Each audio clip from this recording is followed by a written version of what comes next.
Daf Yud Gimel, on va commencer par Yud Bet Amud Bet à la dernière ligne. Mishum Rabbi Ishmael Amar Talmid Ehad. Si vous voulez bien regarder la Mishnah qui se trouve dans Yud Aleph Amud Bet pour nous remettre dans le sujet. Voyez cette Mishnah Yud Aleph Amud Bet en bas. Ercher Mavoy, Bet Shammai Omrim Lehi Vekora, ou Bet Hillel Omrim O Lehi Okora. Rabbi Eliezer Omer Lehayain. Mishum Rabbi Ishmael Amar Talmid Echad Ifnei Rabbi Akiva, Lo Nechleku Bet Shammai Bet Hillel, Al Mavoy Shu Pachot Me400, Sheu Nitar O Belechi O Bekora. Al Ma Nechleku, Al Rahav Me400 Ve'ad 10, שבית שמאי אומרים לחי וקורה, ובית הלל אומרים או לחי או קורה.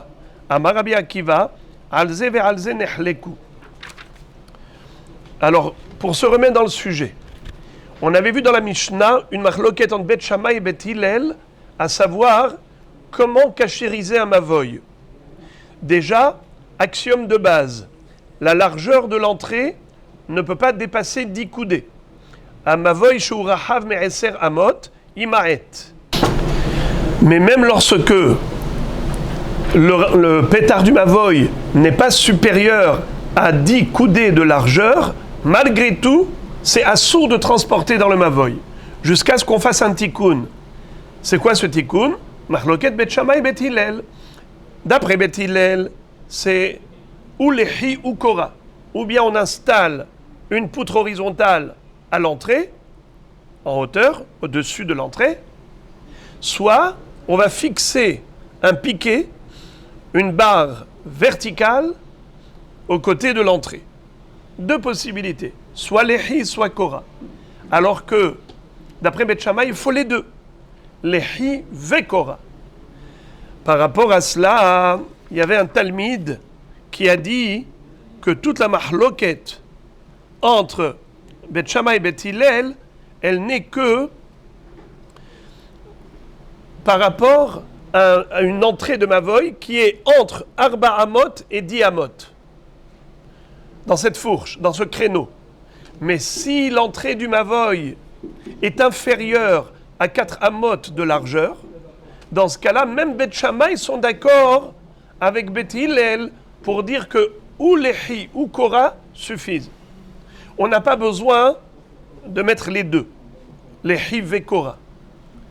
Ça, c'était le chidouche de cet élève, Mishum Rabbi Ishmael Amar Talmid Echad Ifnei Rabbi Akiva.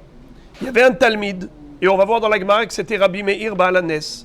C'est lui qui, en se tenant devant Rabbi Akiva, il a raconté au nom de Rabbi Ishmael cette interprétation.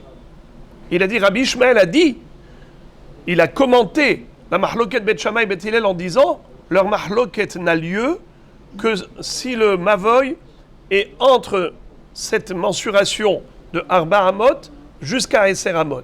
Car plus de Eser Amot, il n'y a pas de tikkun possible, sauf Tsurat HaPetach. Moins de 4 Amot, tout le monde est d'accord que ou lehi ou kora suffisent. La mahloket entre Bet Shammai et Bet Hillel, elle n'existe qu'entre 4 coudées et 10 coudées. Bet Shammai exige les deux, lehi et kora. Bet Hillel disent ou lehi ou kora, ça suffit.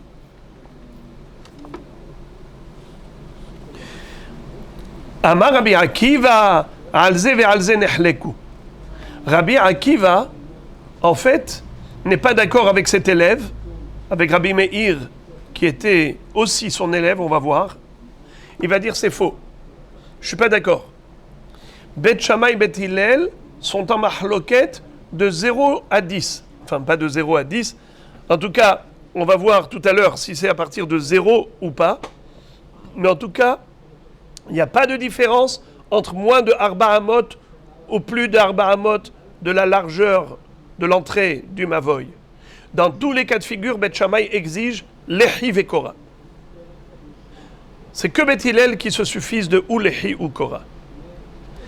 Alors maintenant, je vais récapituler pour que vous compreniez la question de la Gemara. On a ici 3 citations. D'abord Tanakama. Ensuite, l'élève de Rabbi Ishmael. Ensuite, Rabbi Akiva. Qu'est-ce que dit Tanakama? Machloket Bet Shammai Bet Hillel, sans distinction On n'a pas parlé de Arba Amot, pas Arba Amot. On a dit, Bet Shammai exige Lehi ve Kora, Bet Hillel ou Lehi ou Kora. L'élève de Rabbi Ishmael, qu'est-ce qu'il dit à Rabbi Akiva? Il dit, toute cette marloquette, c'est seulement dans un créneau entre Arba Amot et Eser Amot. Si le Mavoy a moins de Arba Amot, même Bet Shammai sont d'accord avec Bet Hillel. Comme quoi, ou Lehi ou Kora suffisent. Pas besoin des deux. Ensuite, on a Rabbi Akiva lui-même qui rebondit et qui dit Ma pitom. Il n'y a pas de différence. Il n'y a pas de différence entre moins de Arba Amot ou plus de Arba Amot. La marloquette Bet Shammai et Bet Hillel, elle a toujours lieu. Bet Shammai exige Lehi ve Kora, Bet Hillel ou Lehi ou Kora. Alors maintenant, regardez la question de la Gemara. Yud Gimel Amoud Aleph, première ligne. Rabbi Akiva Omer, Alze ve Alze nehleku. La marloquette entre Bet Shammai et Bet Hillel, elle est Alze ve Alze. C'est-à-dire moins de Arba Amot ou plus de Arba Amot. Dans tous les cas de figure, ils sont en marloquette. La Gemara se demande, Rabbi Akiva, Hayinu Tanakama. Qu'est-ce que ça veut dire Rabbi Akiva Hayinu Tanakama? Regardez le premier hachi de la page. Des matnitin, des kataner Hersher Mavoy, Bet Shammai Omrim, Velo Maflig, Ben Katsar le Rachav. C'est-à-dire qu'il n'y a aucune différence, selon Tanakama, pour Bet Shammai, entre moins de 4 coudées ou plus de 4 coudées. Puisque, quand il a présenté la marloquette, il n'a pas établi de distinguo entre tel Mavoy ou tel Mavoy. Il a dit de manière générale, pour tous les Mavoy, Bet Shammai exige Lehi ve Kora, et Bet Hillel, pour tous les Mavoy, exige que Lehi ou Kora, mais pas les deux. Donc Rabbi Akiva, quand il a dit Alze ve Alze nehleku, la marloquette entre Bet Shammai et Bet Hillel, elle est pour moins de 4 coudées comme pour plus de 4 coudées. Donc il a répété clairement les paroles de Tanakama. Alors quelle différence y a-t-il entre Tanakama et Rabbi Akiva?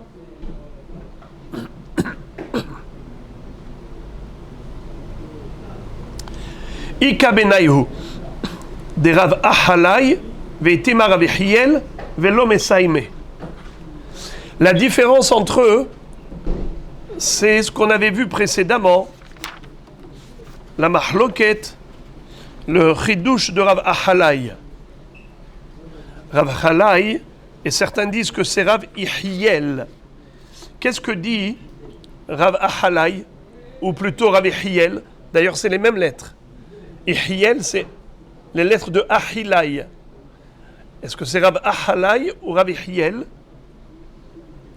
Qu'est-ce qu'il avait dit? Il avait dit que toute la marloquette entre Bet Shammai et Bet Hillel, elle n'a lieu que si l'entrée du Mavoy a un minimum de 4 fahim. 4 fois la largeur d'un point. 4 fahim. Si le pétah, il fait au moins ça, alors là, on peut parler d'exigence de Lehi Kora.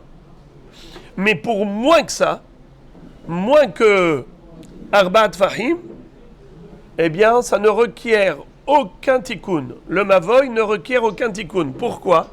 Étant donné que l'entrée, elle est inférieure à Arbaat Fahim, c'est tout comme si c'était fermé. 40 cm. Si le pétah, il fait moins de 40 cm, alors ce Mavoy n'a pas besoin de tikkun. C'est comme s'il était fermé du 4e côté. C'est comme si on avait 4 côtés totalement hermétiques. Qu'est-ce que tu as besoin de Lehi ou Kora? Quand est-ce que tu as besoin de Lehi et Kora? C'est uniquement si le pétah s'appelle pétah. Et à partir de quand le pétah est un pétah? À partir du moment où il a une largeur minimale de 4 fahim, 40 cm. Moins que ça, c'est minuscule. Alors si l'entrée du Mavoy est aussi petite, on n'a pas besoin de tikkun bichlal, nous disait Rav Ahalai. Mais on avait vu que c'était une mahloquette entre les Tanaïm. C'est pour ça que je vous ai dit tout à l'heure, est-ce que c'est de 0 coudée jusqu'à 10, pardon, de 0 tefah jusqu'à 10 coudées, ou bien de 4 fachim à 10 amot. Mahloket, eh bien c'est ça la mahloket. La mahloket entre Rabbi Akiva et Tanakama, elle est la suivante. Il y en a un qui pense que toute la mahloket entre Bet Shammai et Bet Hillel, elle n'est qu'à partir de 4 fachim jusqu'à 10 coudées. Et l'autre dit depuis 0 tefah jusqu'à 10 coudées. Mais entre 0 et 4 fachim, quel est le din? Hein? Dans ce cas-là, la halakha est que c'est totalement permis, même sans tikkun. Alors maintenant, on a compris. Mais qui dit quoi? La Gemara dit l'homme est saïmé. L'homme est saïmé, c'est-à-dire qu'on n'a pas de repère pour savoir qui a dit quoi. On sait que Rabbi Akiva et Tanakama sont en mahloket. Et quel est le point de la mahloket? C'est ça le point de la mahloket. Un dit que de 0 à 4 fahim, on a besoin de lechi ou kora, ou pas? Hein? Ça veut dire, il y en a un qui dit lechi ve kora, et l'autre il dit ou lechi ou kora, et l'autre dit non, on a besoin de rien. Mais qui dit quoi? On ne sait pas. C'est ce que dit la Gemara. On sait qu'il y a une mahloket, mais on ne sait pas qui dit quoi. L'homme est ça. Voilà donc la Gemara, comment elle arrive à cette conclusion. Très bien. Tania, à ce propos, la Gemara c'est une braïta. Amar Rabbi Akiva, lo amar Rabbi Ishmael davarze, et là auto talmid amar davarze, ve halacha ke auto talmid. Écoutez cette baraïta. Rabbi Akiva dit dans cette baraïta, en réalité, je ne crois même pas à ce talmid.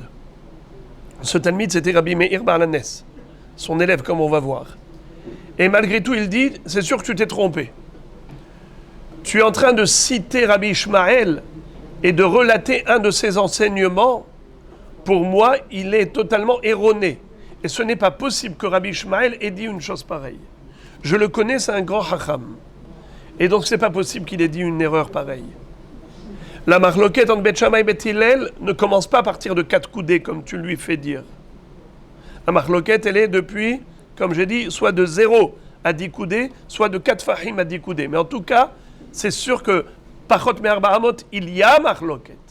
Alors Rabbi Akiva est en train de dire qu'il est impossible que Rabbi Ishmael ait dit une chose pareille. Le connaissant, c'est un savant, c'est un érudit, c'est un grand Talmid Chacham. Il ne va pas dire une chose pareille, que la mahloket de Bet Shammai et Bet Hillel, à savoir est-ce que le tikkun du Mavoy, c'est Lehi Vekora, ou bien est-ce que c'est Ol Lehi, O Kora, ce n'est qu'à partir de Arba Amot. Ma pitom, cette mahloket, elle est en vigueur, même si l'entrée du Mavoy est inférieure à Arba Amot. Rabbi Ishmael ne va pas contredire une chose pareille. Alors il va dire, Davarze, Lo amar Rabbi Ishmael davarze, et là auto talmid amar davarze. Je suis sûr que c'est une invention du Talmid lui-même. Il a dit ça au nom de Rabbi Ishmael, mais ce n'est pas vrai. C'est son idée propre. Ve halacha ke auto talmid. Et je lui donne raison. C'est-à-dire que ce Talmid, la halacha, elle est comme lui. La Gemara dit, Hagufa kashia. Amart lo amar Rabbi Ishmael davarze. Alma litil cheta kavate. Ve hadar amart halacha ke auto talmid. La Gemara s'étonne beaucoup. Il y a là une autocontradiction de Rabbi Akiva.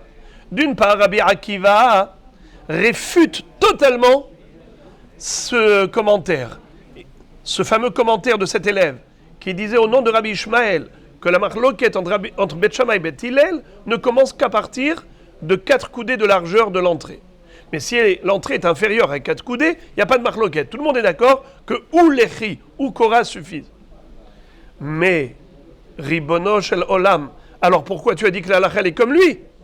Si tu dis que c'est impossible que Rabbi Ishmael ait dit une chose pareille, c'est une invention du Talmid, pourquoi tu dis ça? C'est parce que tu trouves que c'est une erreur. Si c'est une erreur, pourquoi tu dis qu'il a raison? Pourquoi tu as dit halakha qui est au Talmid? La Gemara répond, Amar Rabbi Yehuda Amar Shmuel, lo amara Rabbi Akiva ela lehadded ba et talmidim. En fait, Rabbi Akiva, pourquoi il a dit halakha keoto talmid? C'est pas parce qu'il le pense vraiment. mais c'était pour stimuler les élèves. Ses élèves à lui, Rabbi Akiva, il a dit, vous voyez, Rabbi Ishmael, il a mérité d'avoir un élève qui réfléchit. C'est vrai qu'il a inventé. Il a même dit au nom de son maître. Mais au moins, il réfléchit. Alors vous aussi, je vous demande de ne pas simplement écouter ce que je dis. Je voudrais que ça pousse votre réflexion, que ça la stimule. À vous également de faire du pilpoul. Comme ça dit Rashi. Lo amara Rabbi Akiva lehay halacha keoto talmid, ela lehaded et atalmidim, sheyasimu libam la Torah, qu'ils mettent leur cœur dans l'étude de la Torah, veyombrou pilpoul milibam, et que eux aussi, yombrou pilpoul milibam, les fikar shibho bifnehem. C'est pour ça qu'il a fait l'éloge de cet élève devant eux, pour les rendre un peu jaloux, pour les stimuler.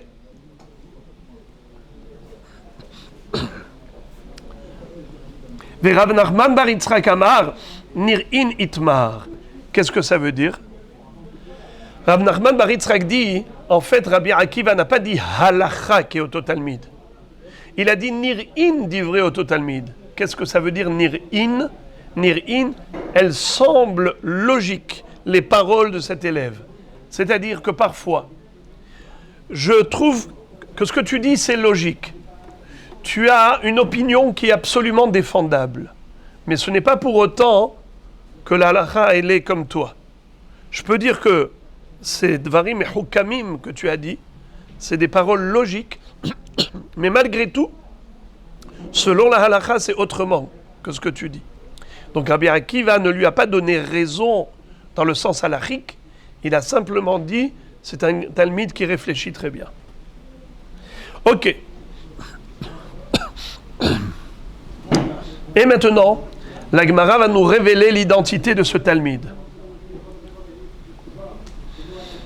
Amar Rabbi Yoshua ben Levi, Kol makom shata motze mishum Rabbi Ishmael, Amar talmid echad lifnei Rabbi Akiva, et Noéla Rabbi Meir, chez Shimesh et Rabbi Ishmael et Rabbi Akiva. À chaque fois que tu as trouvé dans le chasse qu'un élève de Rabbi Ishmael a cité les paroles de Rabbi Ishmael devant Rabbi Akiva, c'est qui cet élève? Enoéla Rabbi Meir, c'est Rabbi Meir Balanes, chez Shimesh et Rabbi Ishmael et Rabbi Akiva. Il a été l'élève des deux rabbanim, de Rabbi Ishmael et de Rabbi Akiva. Détania, comme on retrouve dans la braïta suivante, Amar Rabbi Meir, כשהייתי אצל רבי ישמעאל, הייתי מטיל קנקנטום לתוך הדיו, ולא אמר לי דבר. וכשבאתי אצל רבי עקיבא, אסרה עליי. Qu'est-ce que ça veut dire?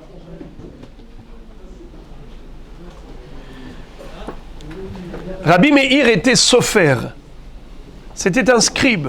Il écrivait des sifrei Torah, des tfilin, des mezuzot, des megillot. Vous savez qu'il avait écrit même une Megillat Esther par cœur. Alors il a dit, quand j'étais chez Rabbi Ishmael, je mettais un produit dans l'encre pour que l'encre soit indélébile, ineffaçable. Velo amarli davar. Et Rabbi Ishmael ne m'a fait aucun reproche. Shebati etzel Rabbi Akiva, asara alay. Et lorsque je suis venu chez Rabbi Akiva, j'étais son élève, il m'a interdit de mettre du kankantom dans l'encre pour la rendre ineffaçable. Et on va voir pourquoi est-ce qu'il dit ça. Mais en tout cas, c'est quoi ce produit? Il y a une marloquette entre Rashi et Tosfot. Rashi et Rashbam. Regardez, Tosfot kankantom, Piresh akuntras, adremant, et Rashbam Piresh de kankantom hikarka yeruka, chez Korinota vitriol. Le vitriol, d'après Rashbam, qui est le petit-fils de Rashi, dit que c'est ça le kankantom. Et pas ce que Rashi appelle adremant, qui est quelque chose qui est utilisé par les cordonniers comme du cirage très noir et qu'on mettait aussi dans l'encre pour noircir l'encre. Il dit que c'est plutôt le vitriol. En tout cas, après tout le pilpoul de Tosfot, C'est quoi Kankantom? C'est que finalement c'est un produit qui contribue à la durée définitive de l'encre, de manière à ce que ça ne puisse pas s'effacer. Tu peux gratter mais pas effacer. Rabbi Ishmael avait autorisé à Rabbi Meir, qui était sofer, d'utiliser une encre indélébile. Rabbi Akiva l'a interdit. C'est comme ça que Rabbi Meir raconte. Quand j'étais à l'époque élève de Rabbi Ishmael, il m'a rien dit. J'étais chez Rabbi Akiva, Asara Alay. Il m'a interdit d'utiliser le kankantom. Alors regardez ça. La Gemara dit, Eini. והאמר רבי יהודה אמר שמואל משום רבי מאיר, כשהייתי לומד אצל רבי עקיבא, הייתי מטיל קנקנטום לתוך הדיו, ולא אמר לי דבר. וכשבאתי אצל רבי ישמעאל, אמר לי, בני מה מלאכתך? אמרתי לו, לבלר אני. La Gemara va poser maintenant une double contradiction. Selon la première baraïta, d'abord il a étudié chez Rabbi Ishmael, il ne lui a pas interdit, est allé chez Rabbi Akiva, il lui a interdit. Et selon la deuxième version, il a d'abord étudié la Torah chez Rabbi Akiva, ensuite chez Rabbi Ishmael. Et regardez ça. J'avais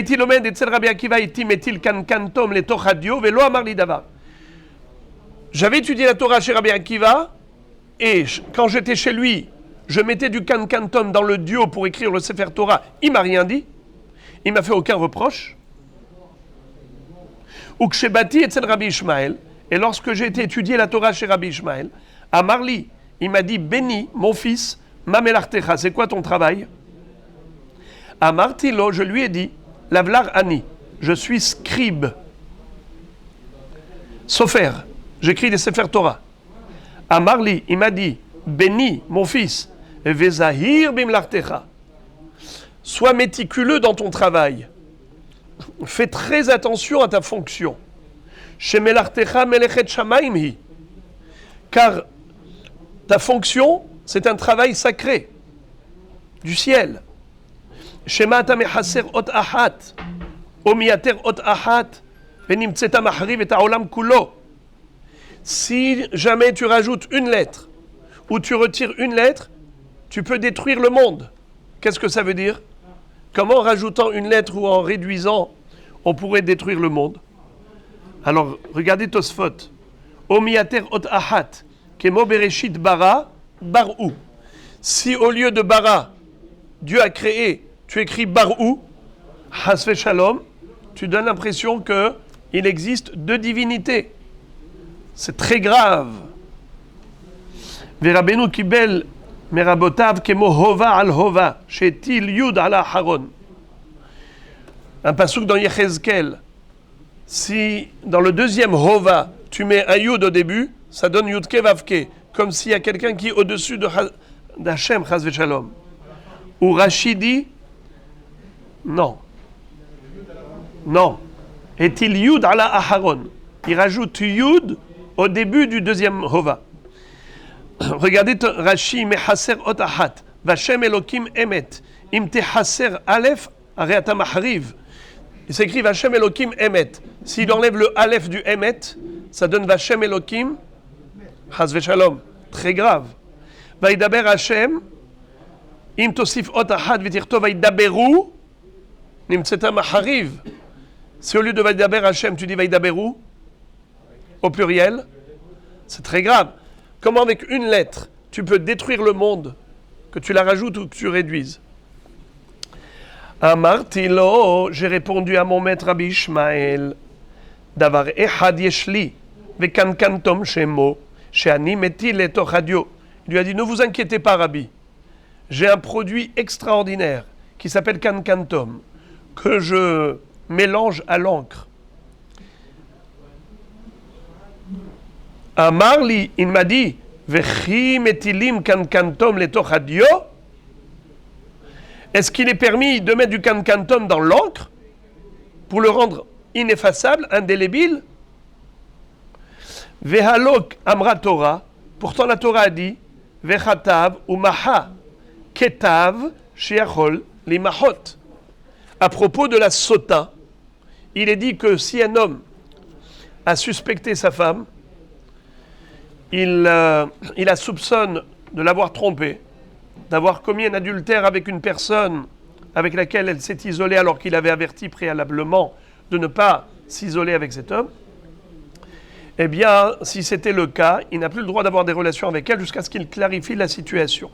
Il doit l'accompagner au Beth Amikdash afin de vérifier si elle a été réellement infidèle. Comment le Kohen allait procéder? Il allait inscrire la paracha de la Sota sur un parchemin, ça figure dans Parashat Nasso, un passage qu'on appelle Parashat Sota. Il écrit sur le parchemin et il efface dans un keli d'eau. Nachon? Il va mettre un petit peu de terre, du sable, du sol du Beth Amikdash. Il va lui dire attention à toi.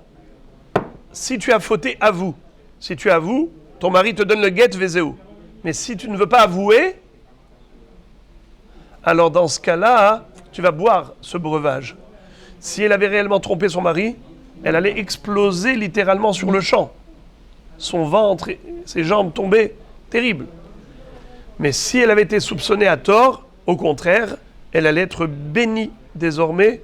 Si elle était stérile, elle avait des enfants, si elle les avait difficilement, désormais elle les aurait facilement. Bon, Bekitsour. Est-ce qu'on peut prendre, pour effacer le texte de la Sota, est-ce qu'on peut prendre de l'encre indélébile? Eh bien non. Alors il ne faut surtout pas mettre du kankantom dans l'encre, puisque la Torah te dit Vekatav ou Maha. Le Kohen va écrire la paracha de Sota et ensuite il va l'effacer. Très bien. Donc il lui a fait le reproche. Donc qui est-ce qui a autorisé le kankantom? C'est Rabbi Akiva. Qui a interdit? C'est Rabbi Ishmael. Alors la Gemara dit plus tard qu'il y a ici une double contradiction. Et la Gemara va traiter cela. Premièrement, au niveau de la chronologie, il y a une contradiction, car la première braïta dit que Rabbi Meir a étudié la Torah d'abord chez Rabbi Ishmael, ensuite chez Rabbi Akiva. Selon la deuxième braïta, d'abord il a étudié chez Rabbi Akiva, ensuite Rabbi Ishmael. Deuxième contradiction, c'est que qui interdit le kankantom? Une fois tu dis que c'est Rabbi Akiva, une fois tu dis que c'est Rabbi Ishmael. Mais d'abord, avant de traiter cette double contradiction, la Gemara veut essayer de comprendre la teneur des propos de Rabbi Meir. Qu'est-ce qu'il a répondu à Rabbi Ishmael? Rabbi Ishmael lui a dit « Attention, si tu rajoutes une lettre ou tu réduis une lettre, eh bien, tu peux détruire le monde. » Qu'est-ce qu'il lui a répondu? « C'est bon, j'ai du kankantom. L'encre est indélébile. » Quel rapport? L'encre durable ou pas durable, ça n'a aucun rapport avec l'erreur que peut faire un sophère en rajoutant une lettre ou il rajoute pas une lettre. Qu'est-ce qu'il lui a répondu? Maïka amarle Rabbi Ishmael ou Maïka amarle Rabbi Meir? Maïka mehaderle. Qu'est-ce qu'il lui a dit? Qu'est-ce qu'il lui a répondu? Achika amarle. En fait, voici la réponse de Rabbi Meir, Rabbi Ishmael. L'homme ibaya behaserot ou beiterot delotaina bebaki anna. Et la filou mihash lizvuv nami dilma ateviyati vataged edalet umahikle umashvele reesh davar echad yesh li vekan kantom shemo shani mati letoch hadio.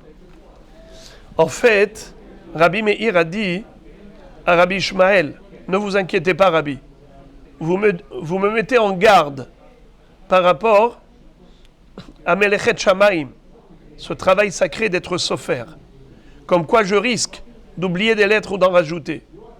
Premièrement, ça ne m'arrivera jamais. Parce que Baruch Hashem, je suis Baki Behaserot Veiterot. Je connais parfaitement le Sefer Torah par cœur. Il n'y a pas une lettre que je pourrais rajouter de trop, pas une lettre que je pourrais réduire qu'il fallait écrire. Donc, premièrement, sur ce plan, n'ayez crainte, Rabbi. Deuxièmement, j'imagine que vous craignez quelque chose. Peut-être que je vais écrire Dalet. Shema Yisrael Hashem Elokeinu Hashem Echad. Echad, comment ça s'écrit? Après le Het, Dalet. Imaginez-vous une mouche Elle vient et elle va boire, elle va sucer l'encre juste à la pointe du dalet. Quelle est la différence entre dalet et resh? C'est qu'un resh, il a une forme arrondie au niveau de l'angle droit, et un dalet, c'est un angle droit. Donc si la mouche, elle suce une partie de l'encre et elle efface, elle a transformé le dalet en resh. Ça donne quoi? Hashem Elokeinu, Hashem Aher, Has Veshalom. Un autre Dieu.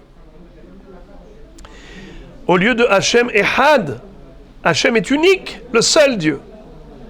Alors il peut détruire le monde à cause de la succion de la mouche.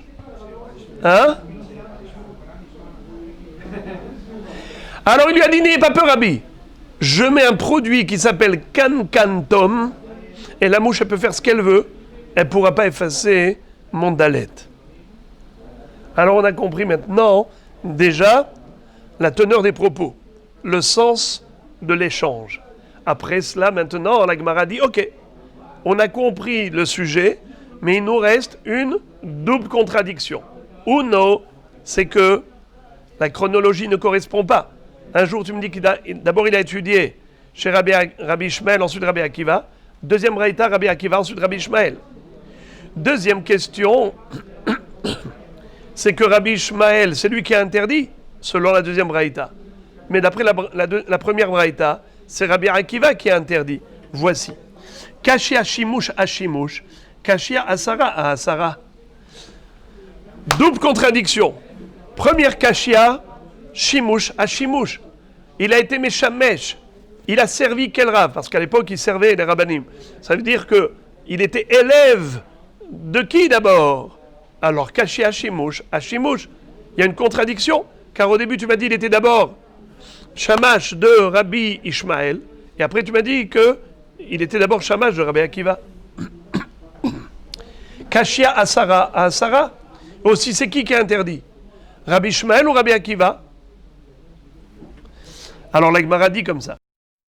Je peux te répondre à une question, mais la deuxième contradiction, je n'arrive pas à te répondre. Bish la mashimush hashimush la kashia.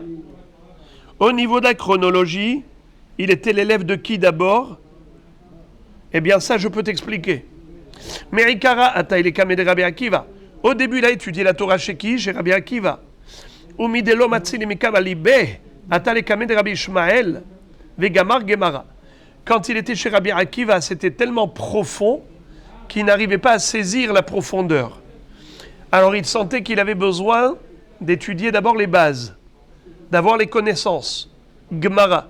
Il y a deux choses, il y a Gemara, il y a Svara. Gemara, c'est la connaissance, tout ce qu'on a reçu par transmission, par tradition. Gamir. Et Savir, Svara, c'est la logique, c'est analyser, approfondir. Alors, Atale Kameh Rabbi Ishmael, Vegamar Gemara. D'abord, il a été chez Rabbi Ishmael et il a étudié. Ensuite, Vehadar Atale Kameh Rabbi Akiva, Vesavar Svara. Ensuite, il a été chez Rabbi Akiva pour approfondir, pour analyser.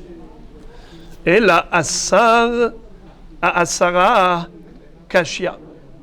Par contre, là où je n'arrive pas à résorber la contradiction, c'est par rapport à qui dit quoi. Qui a interdit? Selon la première version, c'est Rabbi Ishmael, c'est Rabbi Akiva. Selon la deuxième version, c'est Rabbi Ishmael qui a interdit. Là-dessus, la Gemara dit Kashia. On n'a pas de réponse.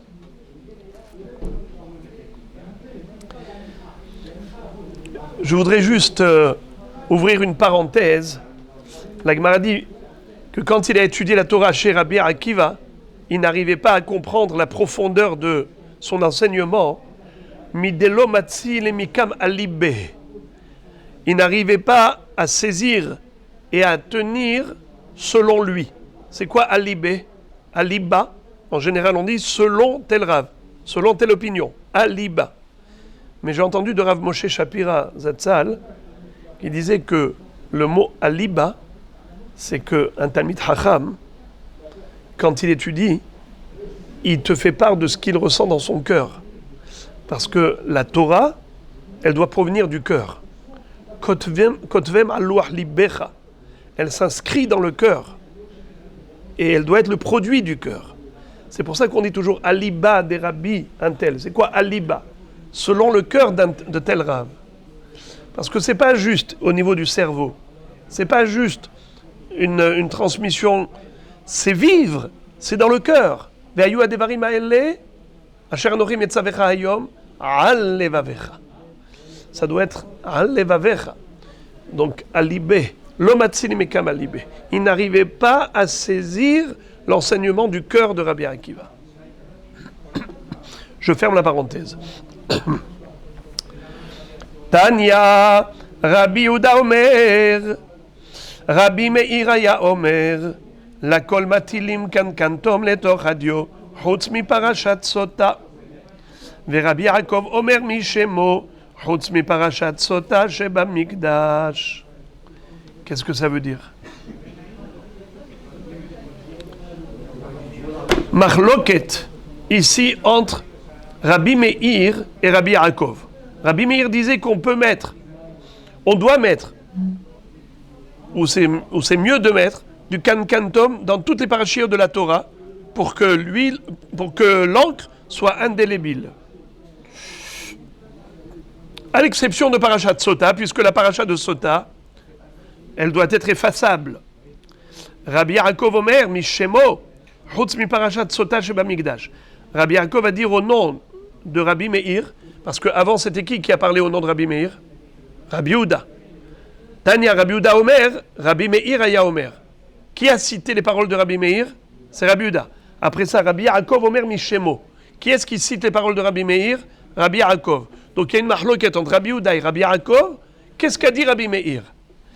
C'est-à-dire par rapport au Chutz.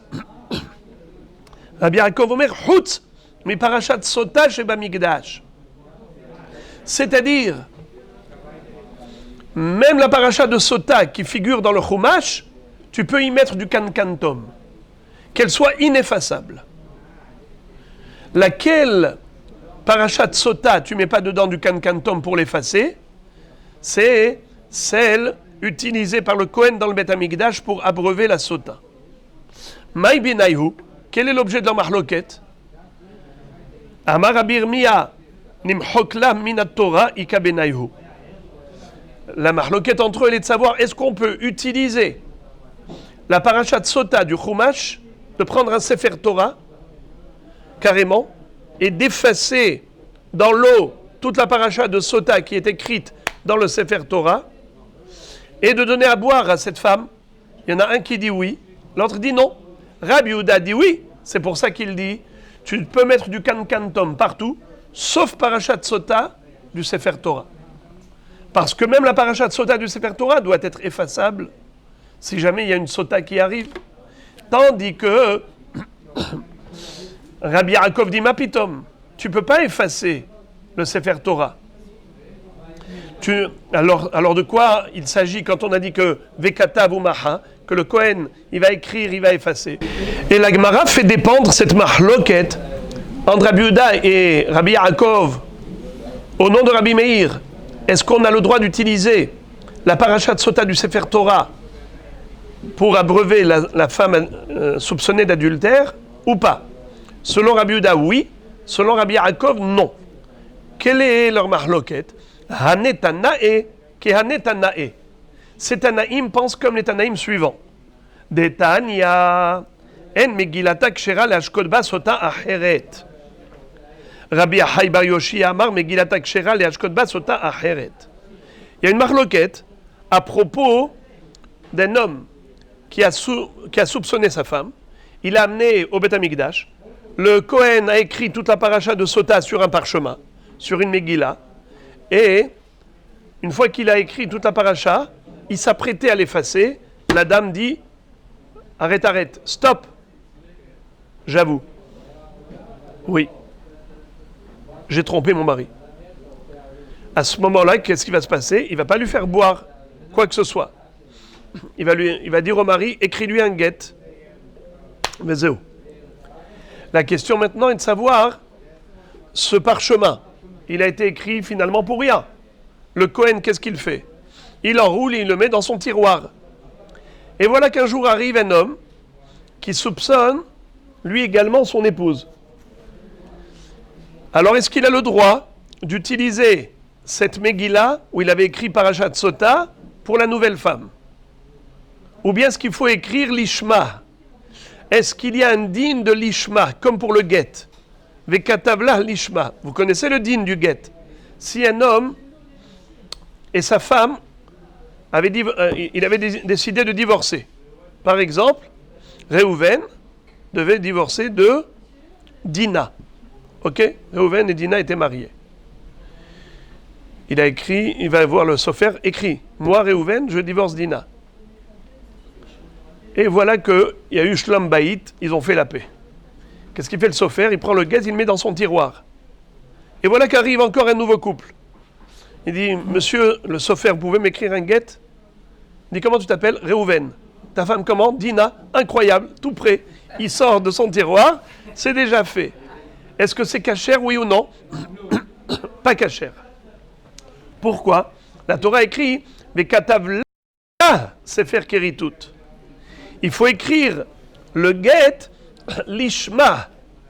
L'ishmo ve l'ishma, les shema ish, les shema isha. Et tu ne peux pas utiliser un get qui a été écrit pour quelqu'un d'autre.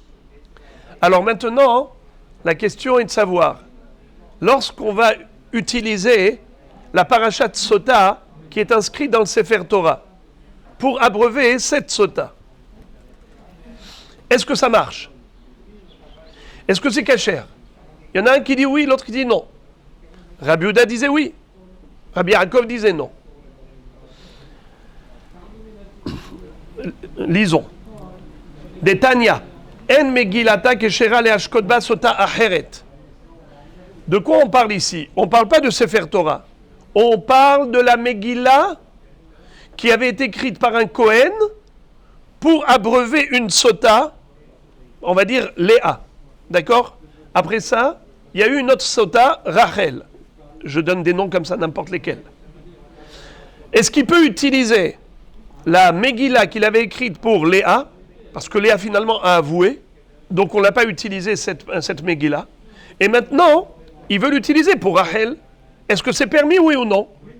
Alors c'est ça la marloquette. Il y en a un qui dit non, il y en a un qui dit oui. Detania, en Megillata kshera lashkot ba sota acheret. C'est un akama. Rabbi Achai bar Yoshia amar Megillata kshera lashkot ba sota acheret. Rabbi Achai bar Yoshia dit, on peut utiliser la Megillah de l'une pour l'autre. Donc, a priori, c'est exactement la même arloquette à propos de la parashat Sota du Chumash. Rabbi Yehuda qui a dit on peut, parce que pour lui, il n'y a pas de din de l'ishma. Vous savez pourquoi il n'y a pas le din de l'ishma? On va voir tout de suite que la notion de Vekatavla, dans Get, on va appliquer a priori la même chose dans Ve'asala, dans la Sota.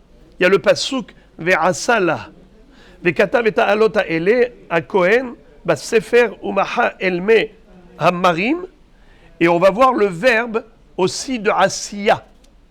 Et puisque la Torah va utiliser le verbe de Ve'asala, alors a priori cette Asiya, ça parle de l'activa.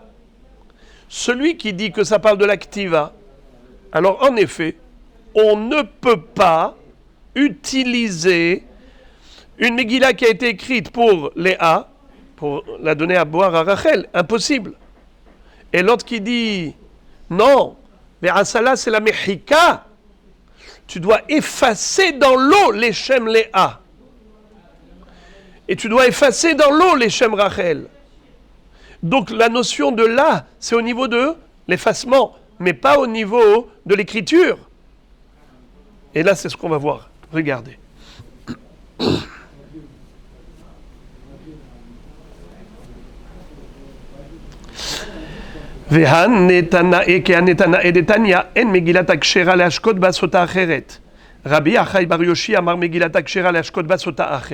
Donc pareil, pour le Sefer Torah, ça n'a pas été écrit pour Léa, Ça a été écrit pour étudier la Torah.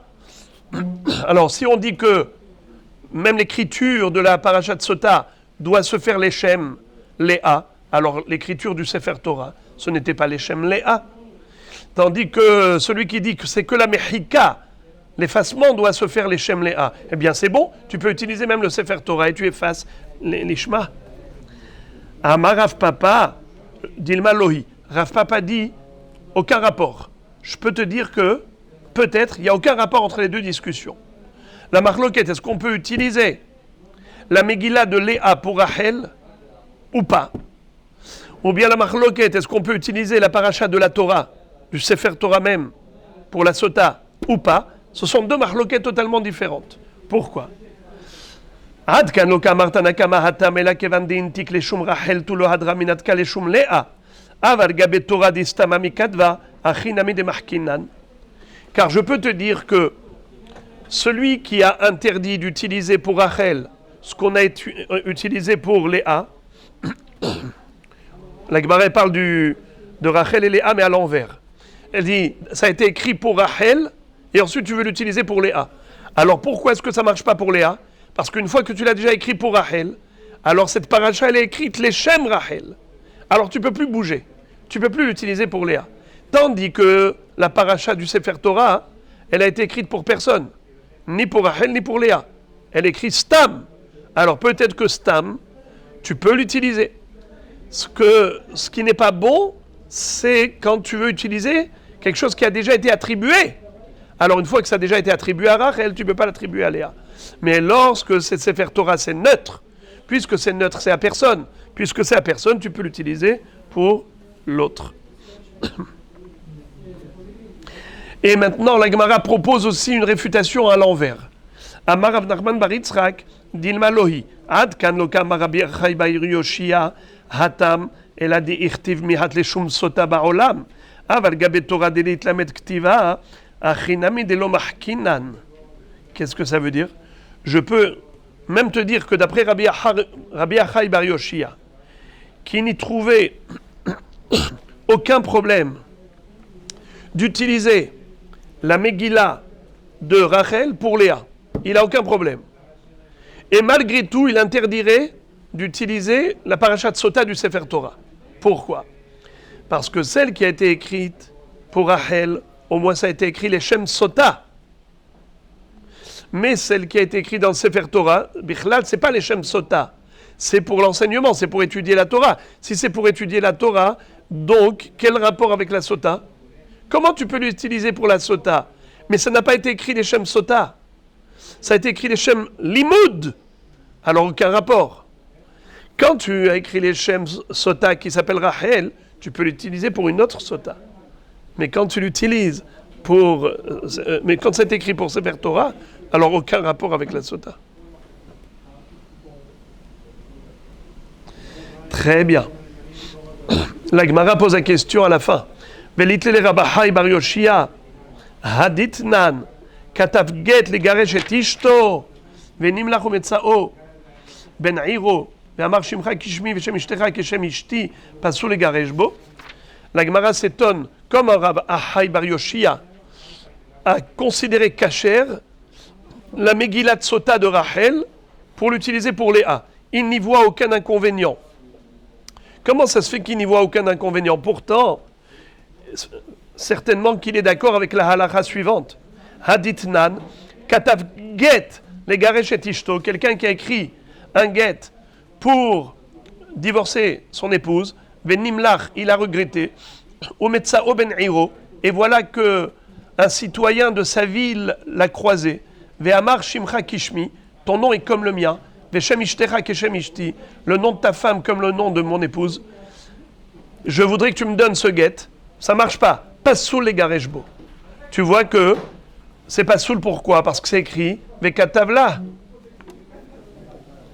La Gemara dit Achi hashta hatam vekatavla ktiv ba'inan ktiva lishma acha ve'asala ktiv ba'inan asiya lishma asiya dida mechikahi. Lui a dit aucun rapport. À propos du guet, c'est écrit Vekatavla, Katav lishma, Mais à propos de Parashat Sota, il n'y a pas écrit Vekatavla, il y a écrit Ve'asala. Je vous lis le passouk. O ish asher ta'avor alav ruach kin'a, ve'kini et ishto, ve'amid et aisha lifnei Hashem, ve'asala ha-kohen et kol ha-Torah hazot. Et le Kohen lui fera, ve'asala, lishma. C'est quoi la asiya? C'est pas l'écriture, c'est l'effacement. Donc, en effet, il faut effacer la Megillah de Sota dans l'eau, les Shem, la femme qui doit boire. Si elle la boit pas, tu la jettes. Mais si... Mais pas pour l'écriture. L'écriture, tu peux écrire pour Rachel et l'utiliser pour Léa. Voilà la fin du sujet. Et maintenant, nous revenons à Rabbi Meir Baal HaNes. On avait dit que c'était lui l'élève en question qui avait étudié chez Rabbi Akiva, qui a étudié chez Rabbi Ishmael. Et Rabbi Akiva avait dit même qu'il était très logique. Nir'in divrei Talmid. Alors, on va parler maintenant des Shvachim de Rabbi Meir Baal HaNes. La Gemara va faire l'éloge de ce grand maître. On est très étonné que la halakha n'ait pas tranché comme Rabbi Meir Baal HaNes. En général, on devrait trancher toujours la halakha comme lui. Amar Rabbi Aha bar Hanina, Galoui veyadua lifnei mi she'amar ve'aya olam, she'en bedoro shel Rabbi Meir kemoto. Aha bar Hanina va dire, Akadosh Baruch Hu, seul le sait qu'il n'y avait pas dans la génération de Rabbi Meir, parmi tous les Chachamim contemporains, un Chacham aussi grand que lui. Alors pourquoi on n'a pas tranché les halachot selon lui? Car ces haverim n'arrivaient pas au fond de sa pensée.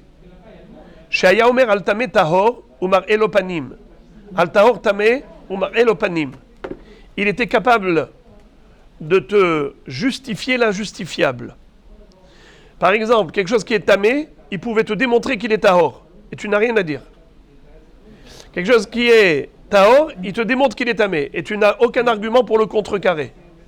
Eh bien, un hacham pareil, tu ne peux pas trancher la halakha selon lui, parce que tu vas dire, ah oui, c'est logique ce qu'il dit. Ah mais tout ce qu'il dit, c'est logique. Il peut te convaincre dans tout. Il va te dire maintenant il fait nuit. Eh bien, il va te convaincre qu'il fait nuit. Tu vas te dire, mais peut-être, il fait jour. Non, mais je crois que c'est lui qui a raison. Il fait nuit. Eh bien, tu ne peux pas te compter sur quelqu'un qui peut te convaincre pour une chose et son contraire.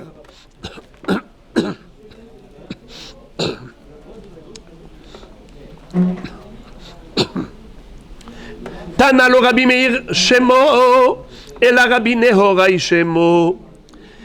Le prénom de Rabbi Meir, c'était Rabbi Nehorai. Velama nikra Shemo Rabbi Meir, Sheu Meir ene Chachamim bahalacha. On l'appelait Meir parce qu'il éclairait les yeux d'Israël dans la halacha, les yeux des Chachamim.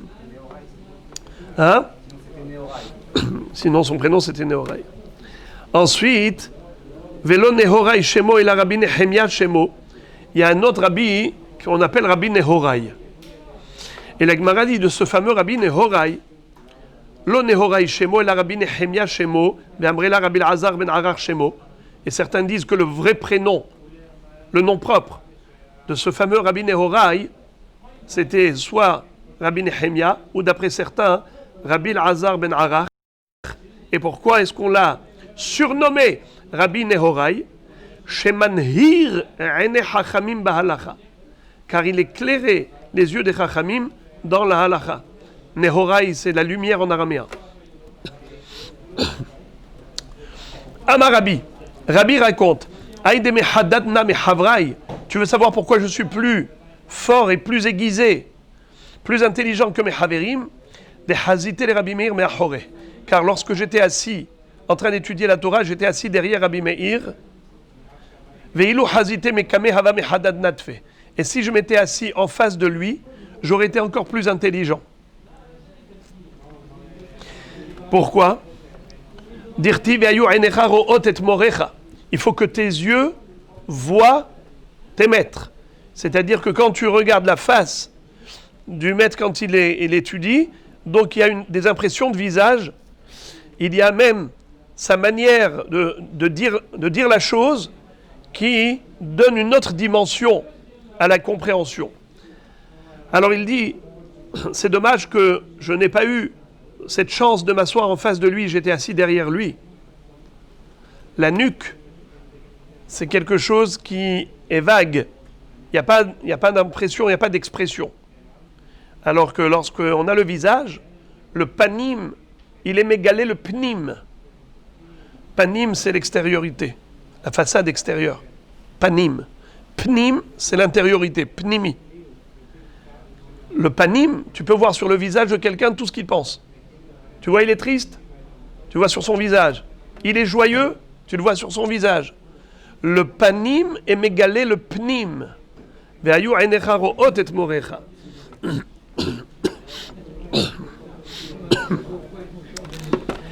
Toujours à propos de Rabbi Meir. Amar Rabbi Abaou, Amar Rabbi Yochanan, Talmid Ayalo le Rabbi Meir, Vesumchus Shemo. Rabbi Meir Baal Hanes avait un élève qui s'appelait Sumchus.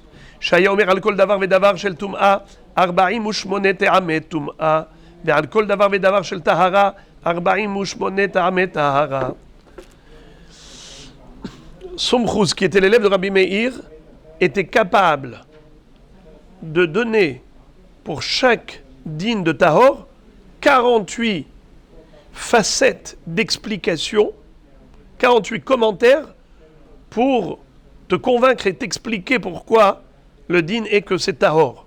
Et quand c'était Tamé, il pouvait t'expliquer par 48 arguments pourquoi c'est Tamé. Tana Talmid Vatik Aya Beyavne, Sheaya Metaher et Asheret, Bemea Vechamishim Te'amim. Il y avait un élève, un Talmid Chacham, dans la ville de Yavne, qui était capable de te démontrer que le Sheretz, bien que la Torah ait dit qu'il est tamé, mais il avait 150 arguments pour démontrer qu'il est tahor. Mais que faire? La Torah dit qu'il est tamé.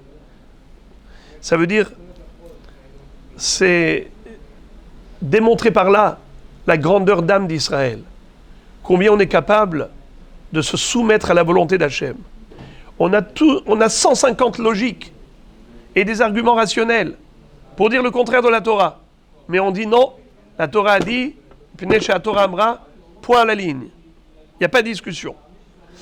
Un argument que la Gemara se propose de donner. Amar Ravina, Ani Adun Vataharenu. Ravina dit, moi je n'en connais pas 150, j'en connais un. Je vais pouvoir dire que le Sheretz, il y a toutes les bonnes raisons de le rendre Tahor. Pourquoi? Umanahash Shememit, Umar Betum'a, Tahor, Sheretz, She'en Memit, Umar Betum'a, Lochol Sheken. Si déjà le serpent, qui est un reptile qui ne fait pas partie des 8 reptiles, dans la Torah, dans Parashat Shemini, nous avons une liste de 8 reptiles. Je vais vous les lire. Le pasuk dans Parashat Shemini, Veze lachem hatame, basheretz, ashoretz ala aretz, החולד והעכבר והצב למיניהו, והענקה, והכוח, והלטאה, והחומת, והתנשמת. אלה הטמאים לכם בכל השרץ, כל הנוגע בהם במותם יטמע עד הערב. Donc ici, la Torah nous fait la liste de toute la série de reptiles qui peuvent rendre tamé au toucher après leur mort. Est-ce que le nahash, est-ce que le serpent figure dans la liste? Réponse non. Alors, celui qui toucherait le cadavre d'un serpent après sa mort, est-ce qu'il devient tamé? Non. Alors maintenant, Ravina va dire, alors quel va Homer? Si déjà le serpent qui a une morsure mortelle, malgré tout, quand il meurt lui-même, en le touchant, on ne devient pas tamé. Et pourtant, quand il a une morsure mortelle, il est marbetum abaolam. Dès qu'il tue une bête, il a rendu nevela. Si je touche la bête, je deviens tamé. Kolanogia benivela itma. Il tue une personne, on touche la personne, qu'est-ce qu'on devient? Tamé. Donc il est marbetum abaolam. Et tout de même, lui-même, si tu le touches après sa mort, il n'est pas tamé. Alors le sheretz, un reptile quelconque qu'on vient de lire maintenant, n'ont pas de morsure mortelle. Ce n'est pas des êtres mortels. D'accord? Alors qu'elle va homer, que si on les touche, on ne devrait pas être tamé. Pourquoi? Parce que eux n'ont jamais généré de la toum'a dans le monde. Regardez le raisonnement. Si déjà le nahash, qui génère de la toum'a dans le monde par ses morsures mortelles, malgré tout lui-même, il reste pur après sa mort, à plus forte raison les autres reptiles qui, eux, ne génèrent pas de toum'a par leurs morsures, qu'elle va homer que lorsqu'ils meurent, ils devraient rester tahor. Et pourtant tamé. Ça veut dire que, bien qu'ils ne soient pas générateurs de toum'a, la Torah a dit qu'ils sont tamés. Point à la ligne. Donc voilà, par exemple, un parmi les 150 arguments qu'on pourrait donner. Je répète, dans les mots. Amarabina, Ani Adun Vatarenu. Moi, je vais faire une analyse d'un raisonnement logique et je vais dire que les reptiles, le sheretz, il doit être tahor. Pourquoi? Par raisonnement d'a fortiori. Uma nahash, si déjà le serpent, shememi tumarbe tum'a, qui en tuant avec ses morsures, il est marbe tum'a, il génère de la tum'a dans le monde. Malgré tout tahor, il reste tahor lui-même. Sheretz, she'en memit, umarbe tum'a, lachol sheken, un reptile quelconque parmi les 8 qui ne tue pas, qui ne sont pas générateurs de tum'a, à plus forte raison, qui devrait être tahor. La Gemara dit Velohi. Non, ça ne fait pas partie des 150 arguments. C'est le 151e mais qui ne tient pas la route. Pourquoi? Ma'ase kotz be'alma ka'avid. Qu'est-ce que ça veut dire Ma'ase kotz be'alma ka'avid? Rachidi. Ma'ase kotz be'alma ka'avid, c'est comme une piqûre d'une écharde. Une écharde. Tu as une piqûre avec une écharde. Le serpent, c'est comme une écharde. Quel rapport avec la toum'a? C'est pas parce qu'il tue qu'il doit être tamé. C'est comme une écharde. Quelqu'un est mort parce qu'il s'est enfoncé une écharde, je ne sais pas où. Et il est mort. Alors l'écharde va être tamée parce qu'elle a généré la toum'a. Tu as un côte en bois. Stam du bois. Il n'est pas mekabel toum'a. Alors le serpent, même s'il a tué, et qu'à cause de lui, il y a eu de la toum'a, mais quel rapport? Pourquoi tu voudrais qu'il soit tamé, lui? Ma'ase kotz be'al ma'avid. Prends un morceau de bois pointu. Et quelqu'un est mort avec la pointe de ce bois. Est-ce que le bois va être tamé? Parce qu'il a rendu tamé l'homme? Aucun rapport. Un morceau de branche de bois ne devient pas tamé. Et donc, la Gemara dit, aucun rapport. Amar Rabbi Abba Amar Shmuel, Shalosh shanim nechleku bet Shammai bet Hillel. Avant cela, nous avions dit qu'il y avait, Rabbi Meir Baal Hanes avait dit qu'il n'y avait pas de mahloket entre bet Shammai bet Hillel à propos du Mavoy. Tout le monde est d'accord. S'il y a moins de 4 coudées dans la largeur de l'entrée du Mavoy, qu'une Korah ou un Lehi suffit. On n'a pas besoin, d'après Bet Shammai, des 2 Lehi et Korah. Quand est-ce qu'il a besoin de Lehi et Korah? Que si on n'a plus de 4 coudées dans l'ouverture. Alors maintenant, la Gemara revient au sujet de Mahloket Bet Shammai Bet Hillel. Amar Rabbi Abba Amar Shmuel, Shalosh shanim nechliku Bet Shammai Bet Hillel. Halalu omrim alacha kemotenu, ve'halalu omrim alacha kemotenu. Pendant 3 ans, Bet Shammai et Bet Hillel étaient en divergence d'opinion, dans un débat farouche. Bet Shammai disait la halakha est comme nous, et Bet Hillel disait la halakha est comme nous. Yat'a bat kol ve'amra, il y a une voix céleste qui a retenti en disant Elu ve'elu divrei Elokim chaim, ve'halakha ke Bet Hillel. Toutes les paroles de ces maîtres, que ce soit de Bet Shammai ou que ce soit de Bet Hillel, ça correspond aux paroles du Dieu vivant. Elu ve'elu divrei Elokim chaim. Akadosh Baruch Hu lui-même, dans le ciel, il a donné des versions différentes, celle de Bet Shammai, celle de Bet Hillel, de tel Chacham et de tel Chacham. Seulement, la halakha, c'est-à-dire les ma'aseh, comment on doit se comporter dans le bas monde. La halakha, il faut savoir comment je vais pratiquer. Alors, halakha ke Bet Hillel. D'abord, la Gemara dit Vechi me'achar she'elu ve'elu divrei Elokim chaim mipnei ma zachu bet Hillel likboa halacha kemotan. A priori, puisque Akadosh Baruch Hu apprécie les paroles des uns et des autres, et Hachem lui-même a témoigné que tous les enseignements de Beth Shammai correspondent à la volonté divine, c'est-à-dire à l'opinion d'Akadosh Baruch Hu, alors si c'est divrei Elokim chaim, pourquoi est-ce que la halakha a été tranchée selon Beth Hillel? Réponse. Mi pene shenohin ve'aluvin hayu ve'shonin divrehen ve'divrei Beth Shammai. Premièrement parce que c'était des gens tendres et doux et ils faisaient du kavod à Beth Shammai. Même quand ils citaient, lorsqu'ils donnaient leur opinion, ils n'occultaient pas l'opinion de ceux qui les contredisaient. Ve'lo chez Magdimin divrei Beth Shammai les divrehem. En plus, c'est que quand il citait les paroles de Beth Shammai, il les citait à eux en premier. D'abord, préalablement, il citait l'opinion de Beth Shammai, il disait Beth Shammai disent comme ça, et après il donnait leur opinion personnelle. Il faisait un kavod extraordinaire à Beth Shammai. Non seulement qu'il mentionnait leur opinion, mais il leur donnait la priorité. Keota Sheshaninu, comme par exemple, on a une Mishnah dans Masechet Sukkah. Là-bas, la Mishnah nous dit comme ça. Mishaya Rosho Verubo Basuka Veshulchano Betor Habait, quelqu'un qui était assis, Rosho Verubo dans la Sukkah, et son Shulchan Betor Habait. C'est-à-dire que lui s'assoit dans la Sukkah, mais sa table, elle est dans la maison, dans la salle à manger. Il a un balcon qui donne directement sur la salle à manger. Il est assis dans la Sukkah, Rosho Verubo, et le Shulchan, avec l'assiette, Betor Habait. Alors, quel est le din? Beth Shammai postin ou Beth Hillel marchirin. Beth Shammai disent pas kasher, Beth Hillel disent kasher. Amrou Beth Hillel et Beth Shammai.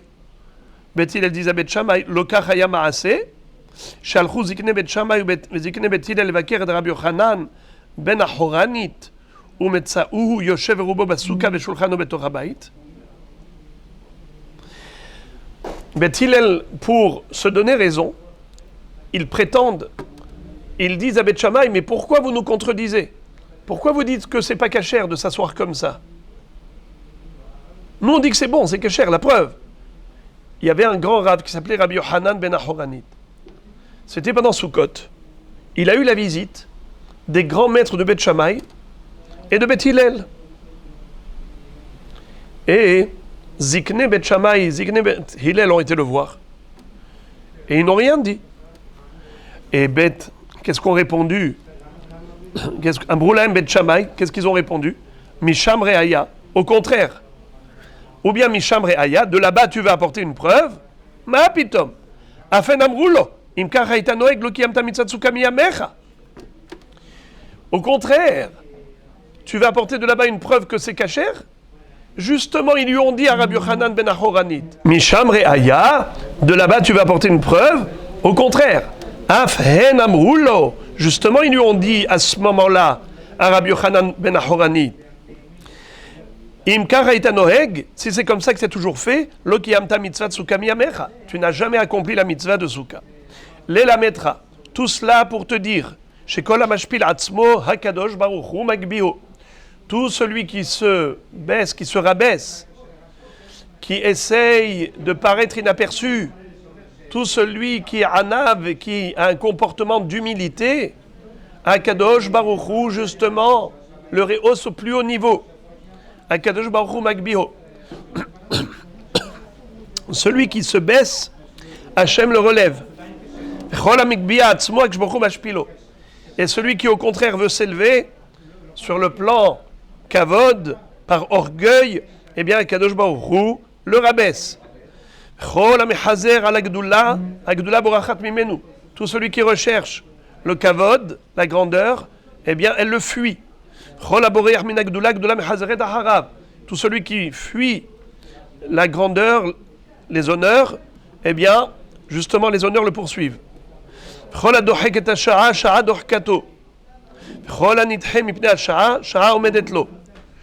Tout celui qui veut s'enrichir avant l'heure, eh bien l'heure le fuit. Et tout celui qui prend patience et qui ne veut pas absolument s'enrichir le plus tôt possible, eh bien le jour viendra et il obtiendra ce qu'il souhaitait. Comme ça dit Rashi, Kol adohek et hasha'a, mityaggea le'ashir ou le'itgadel vero'e she'eno matzliach, ve'afal piken choser ve'olech le'merchakim ou machnis atzmo ligvohot. Ça veut dire qu'il se tue pour s'enrichir et pour avoir une gdoula, il voit que ça ne marche pas, et malgré tout, il va aller très loin, s'exiler, et il se met dans ces endroits-là, l'igvohot. Alors, Ashara Dorkato, au contraire, l'heure s'éloigne. Tandis que Kol Anithem Ipne Ashara, Shara Umedetlo. Rachidi Shara Umedetlo le Harzman. Atida La'amodlo Shara Matzlahat. Celui qui attend patiemment, eh bien, le moment viendra où il trouvera même la richesse et ce qu'il attendait va se réaliser, mais sans forcer. Il faut que ça vienne de Dieu. Ne force pas. Tanour Abanan, Shte Shanim ou Mechetza, Nechleku Bet Shammai Bet Hillel. Chachamim nous disent dans la Braïta, pendant 2 ans et demi, Bet Shammai Bet Hillel était en mahloket. Halalou Omrim Noachlo Ladam Shelo Nivra Yoter Mishe Nivra. Cela disait, mieux vaut pour l'homme qu'il soit créé, et mieux aurait valu pour l'homme qu'il ne soit pas créé, plutôt qu'il soit créé. Ve'alalu omrim noachlo la adam shenivra yoter mishelo nivra. Et d'autres disent qu'au contraire, c'est mieux qu'il soit créé l'homme. Nimnu vegamru, et après 2 ans et demi de débat, ils sont arrivés à la conclusion commune. Noachlo la adam shelo nivra yoter mishenivra. En effet, mieux aurait valu pour l'homme qui ne vienne pas dans ce monde plutôt qu'il soit créé. Mais maintenant qu'il est là, Yepashpesh bema'asav. Ve'amrela yemashmesh bema'asav. Et d'autres disent Yemashmesh bema'asav. C'est quoi Yepashpesh et c'est quoi Yemashmesh? Rashi explique. Les pashpesh, c'est faire un bilan de toutes ses actions. Un homme doit rechercher dans tout ce qu'il a fait dans sa vie, qu'est-ce qu'il doit corriger pour faire teshuva. Ce qu'on appelle pishpush. C'est un examen de conscience, c'est une introspection, c'est une recherche approfondie par rapport à tout ce qu'il a fait. Et tout ce que tu as fait, c'est bien. Il y a des choses pour lesquelles tu dois faire teshuva. C'est ton travail toute la vie. C'est d'aller corriger tous les défauts.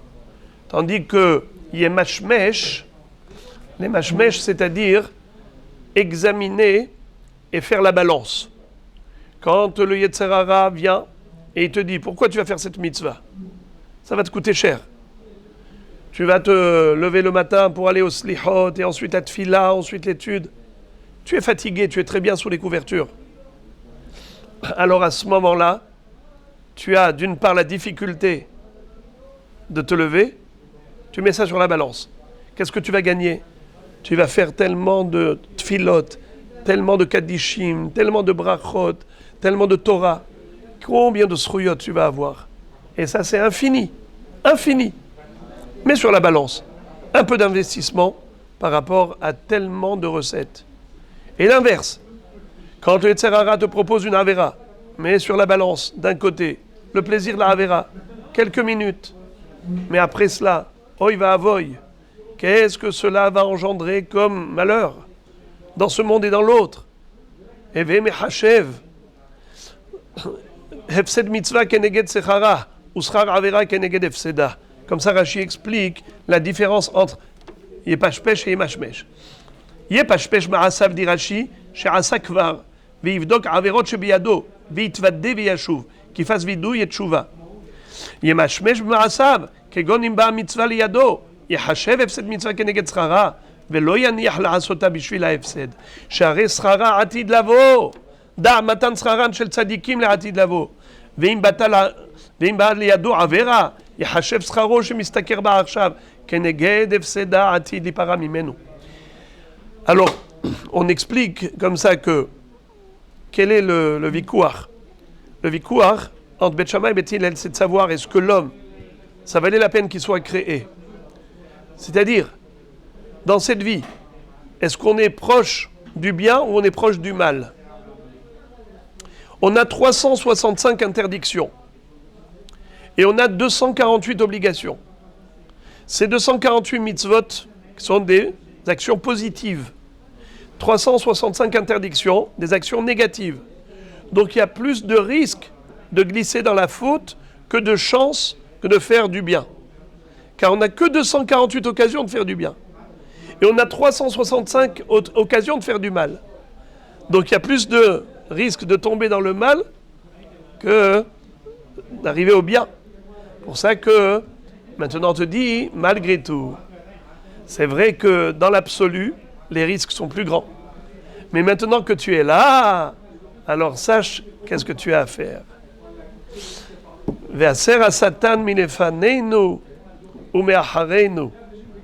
Le Satan, il est me'achora et il est milefanim. Milefanim, il nous empêche de faire la mitzvah. Me'achor, il nous pousse à faire la avera. Aide-nous à ce que le Yetzer HaTov soit plus fort que le Yetzer Hara et qu'on fasse que des mitzvot sans jamais glisser dans la averot.